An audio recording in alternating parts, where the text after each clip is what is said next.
Today's passage is from the King James Version, Mark 5, verses 1 through 16, and the title of today's message is Deviled Ham. They came to the other side of the sea to the country of the Gerasenes. And when Jesus had stepped out of the boat, immediately there met him out of the tombs a man with an unclean spirit. He lived among the tombs, and no one could bind him any more, not even with a chain, for he had often been bound with shackles and chains. But he wrenched the chains apart, and he broke the shackles in pieces. No one had the strength to subdue him. Night and day among the tombs and on the mountains, he was always crying out and cutting himself with stones. And when he saw Jesus from afar, he ran and fell down before him. And crying out with a loud voice, he said, "What have you to do with me, Jesus, Son of the Most High God? I adjure you by God, do not torment me." For he was saying to him, "Come out of the man, you unclean spirit." And Jesus asked him, "What is your name?"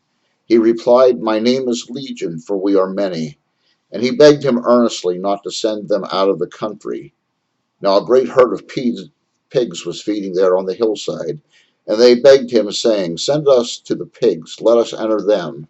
So he gave them permission, and the unclean spirits came out and entered the pigs, and the herd, numbering about 2,000, rushed down the steep bank into the sea and drowned in the sea.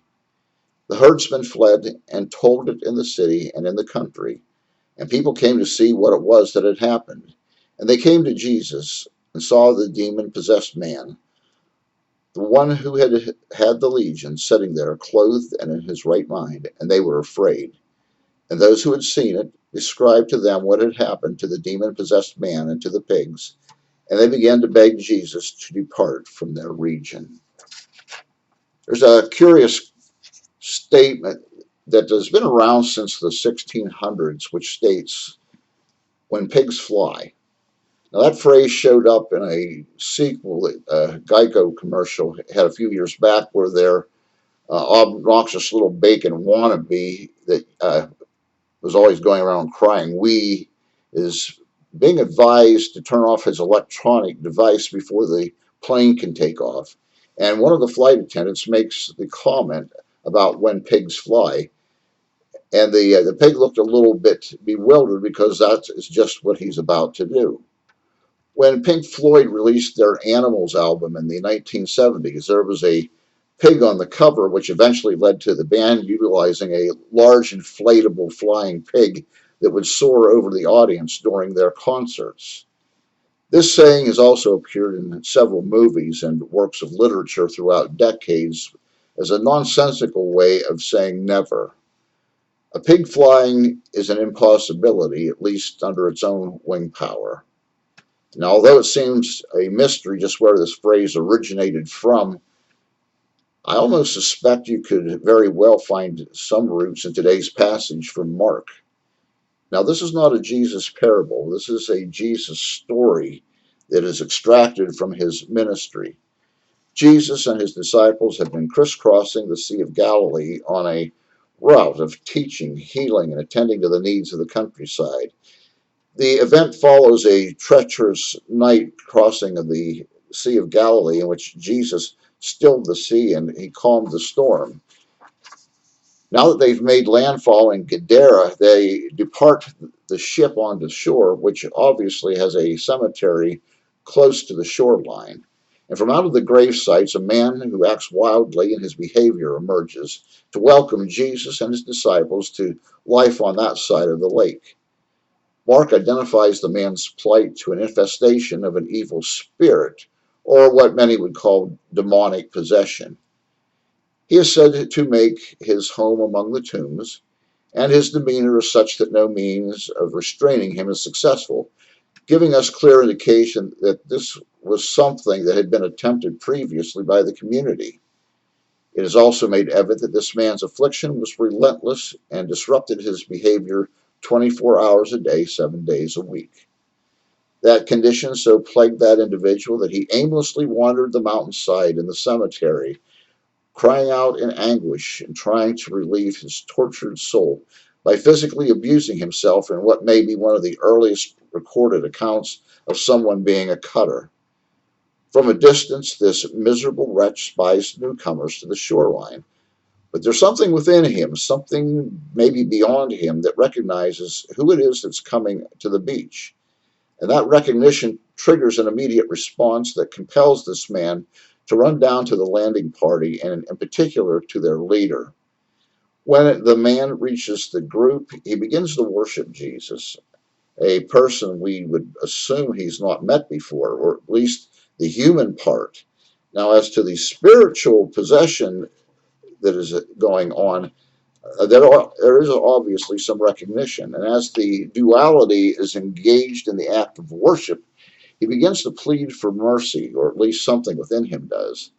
Now, one of the first clues we need to key in on here is that some manner of worship is taking place here, which should inform us of the authority that Christ wields not only over infirmities and ailments of the world, but over the powers and principalities of a spiritual domain. It also hints at the subjection that the powers and principalities know that they are under subjection to Jesus. And we need to consider verse 8 next, because it gives us the context that we see this is verse 7 stemming from in the first place. The response is emoted from Jesus' command to the demon when he says, "Come out of him, unclean spirit."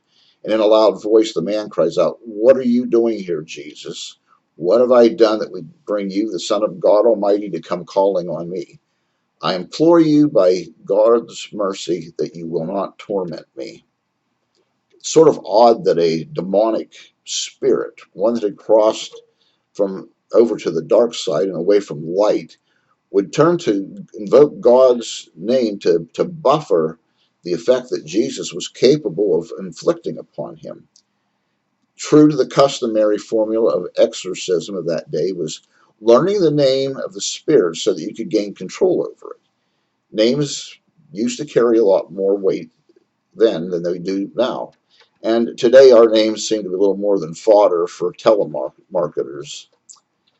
Then a man's name was his bond. A man's name said something about their character. And Jesus asked this spirit manifestation, not the man, what its name is. And the reply comes back, "My name is Legion," or lots, for we are many. What we get a sense of here is that there's one voice speaking for the collective, a spokesperson, if you will, like someone today would speak as a representative of a group or an organization. In addition, the voice of Legion is begging a request to not be banished from the land or a possessed territory, or in this case, a possessed individual that they're dwelling in. And Mark tells us that not far from where they're having this conversation, there's an area near the mountains, the same area this man has roamed in for some time that he has knowledge of. And in this area, there's a vast herd of swine that inhabits that terrain.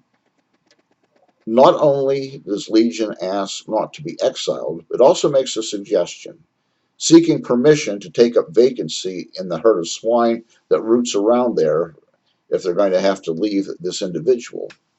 Now, bear in mind that the Jewish people have a great aversion to swine, and to consider compounding that situation by infecting them with unclean spirits would have been a tremendously distasteful thought.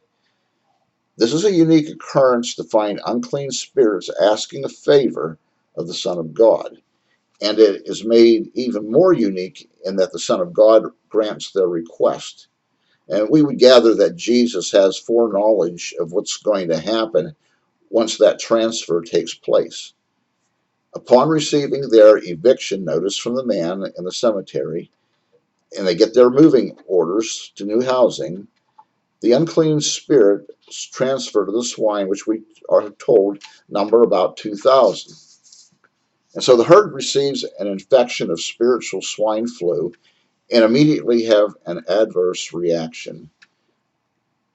It's sort of hard to imagine 2,000 pigs running madly down the face of a mountain, in essence, jumping off of a cliff and into the water below.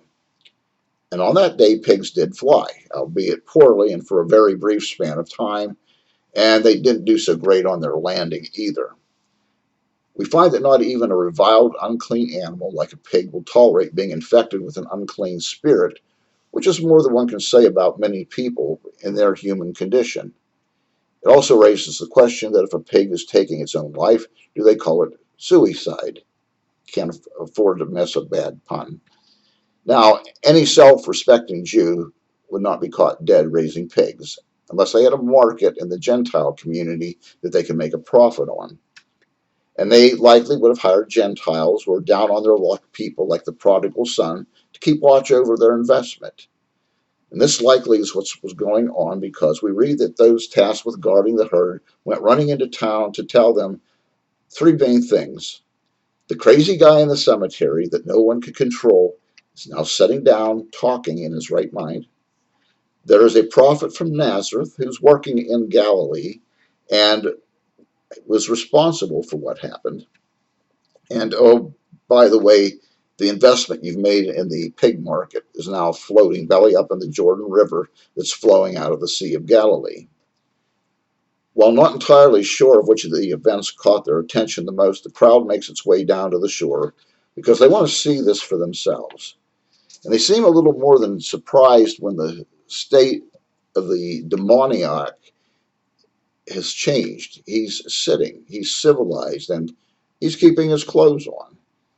This made them afraid of what was going on, even more so than when he was running around in the woods like a lunatic. It was probably like if we would have Sasquatch take up residence in our neighborhood. They also became aware of their pork kebabs bobbing up and down off the beach. And this seems to trigger anger in them, that their market on pork has tanked. And just as the unclean spirit had prayed to Jesus, we find this group of people praying to Jesus. They're praying, Jesus, leave town. And Jesus answered their prayers. He returned back to the ship with his disciples, and they prepared to move on to friendlier places. Now, if we would go on a few verses further in that passage, we find that the man who had been released from Legion has followed Jesus back to the ship and is now praying to Jesus to let him go along on his travels with him. But Jesus firmly says no. He says, go back to your home, to your family, to your friends. Go back and make a life for yourself. And in the process, be a witness for me and the power of God. And it's recorded that he went about Decapolis, comparable to what we would consider a county, and his presence of what he was now and his story of what he had been caused people to think twice. There are many things we can take away from this passage, but one of the main points centers on the issue of control. Jesus has entered into a new territory and is immediately confronted by a person under the control of an unclean spirit. The unclean spirit is concerned about losing control of its host and its earthly dwelling place. Jesus takes control of the situation, demanding the spirit to relinquish its control over the man. The unclean spirit, which turns out to be many, seeks a new vessel to control that herd of swine. Jesus takes control of their destiny. And when the spirits depart the man and infest the swine lose control and destroy themselves. In many ways, the man who could not be controlled by any other means is now in control of himself. In our world, and especially in our country, humanity is struggling with the concept that we are up against something that we cannot control, and to a large extent, it is controlling us. We've been forced to shelter in place, posture ourselves no closer than 6 feet from one another, and wear masks to contain our breath so that it doesn't travel far. We find ourselves anxiously sitting at home instead of going to work, shopping, or spending a day at the beach.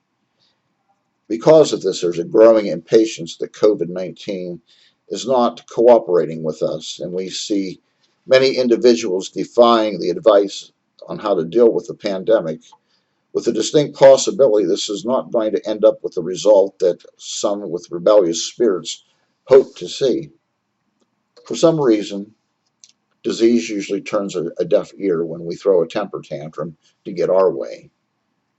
It's been my observation that many times churches will throw money at a spiritual problem within a church, thinking that they're going to fix it.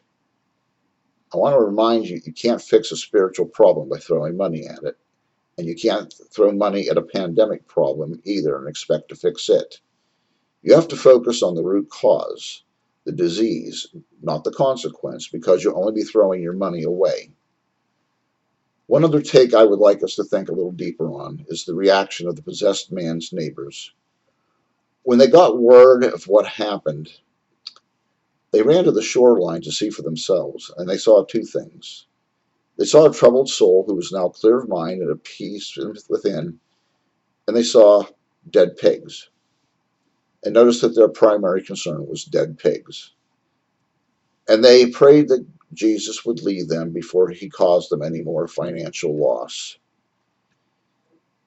If your view of Jesus is about what it's going to cost you to have an encounter with him, and you're not focusing on what a difference he can make in the lives of others, it's time we ought to re-examine what our priorities really are.